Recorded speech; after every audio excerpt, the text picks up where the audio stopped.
Week 32 brings us into a new year and new experiences. The first Sunday of every month means that all the museums in Italy are free and open to the public. Annie and I headed over to the Pitti Palace and the Boboli Gardens after church. The Pitti Palace, it was very interesting, and I found myself comparing it in many ways to Versailles. Even the wallpaper or frescoes under the windows caught my attention.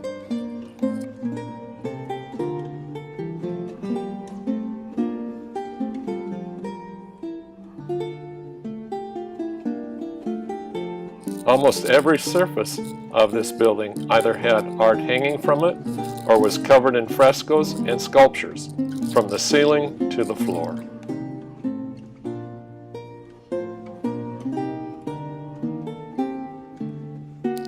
Here is a famous painting of Mary Magdalene done by Titian.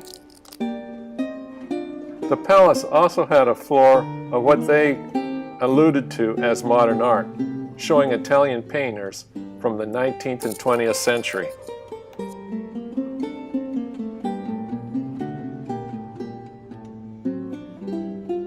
It even had a section on fashion and costume design. After being in the Pitti Palace for quite a while, we finally got out into the Boboli Garden and walked and climbed for quite a while, but nothing compared to what the Camino was like. Still, very beautiful, very enjoyable, and people enjoy their park. Next, we stopped at Palazzo Vecchio. I stood in line while Annie got the tickets, only to find out after 40 minutes that it was for the Roman ruins that were underneath the palazzo.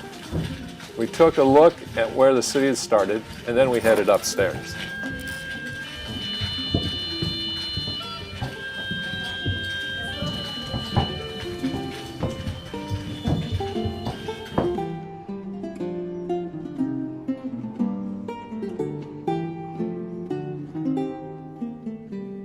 Again, I found myself just amazed that almost every surface of this building was covered in art, whether it was hanging from it, next to it, or part of the surface of the wall itself.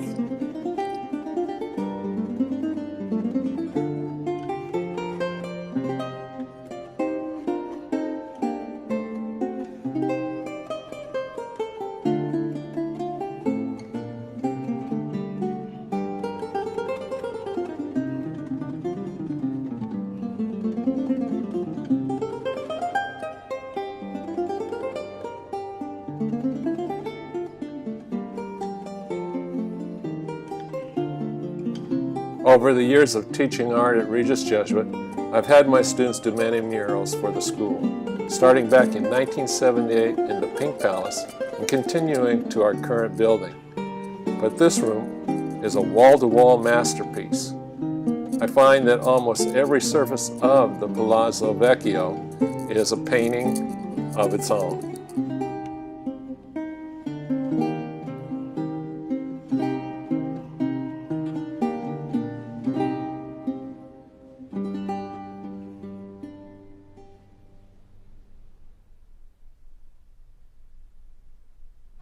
On Tuesday, January 6th, Italians celebrate the Epiphany, remembering when the Magi brought gifts to the Christ child. In Florence, they started this tradition back in the 1500s when the Medicis ruled, but was discontinued when the Medicis were ran out of town.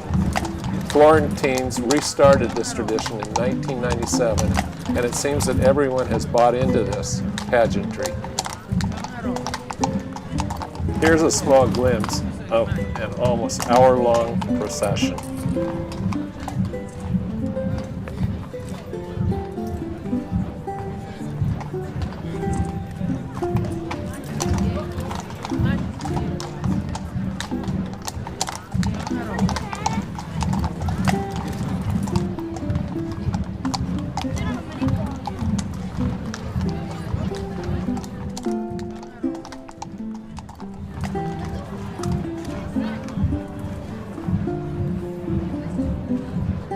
Che bella. Guarda quello.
On Thursday, we hopped the train and headed to Pisa to see its most famous landmark.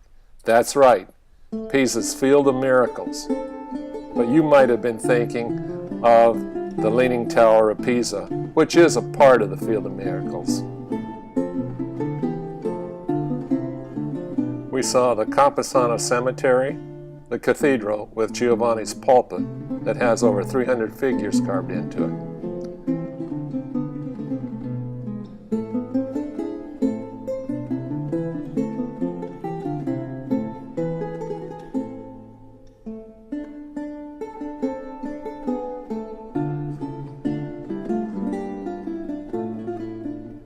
But I gotta say that I agree that the Leaning Tower is pretty cool.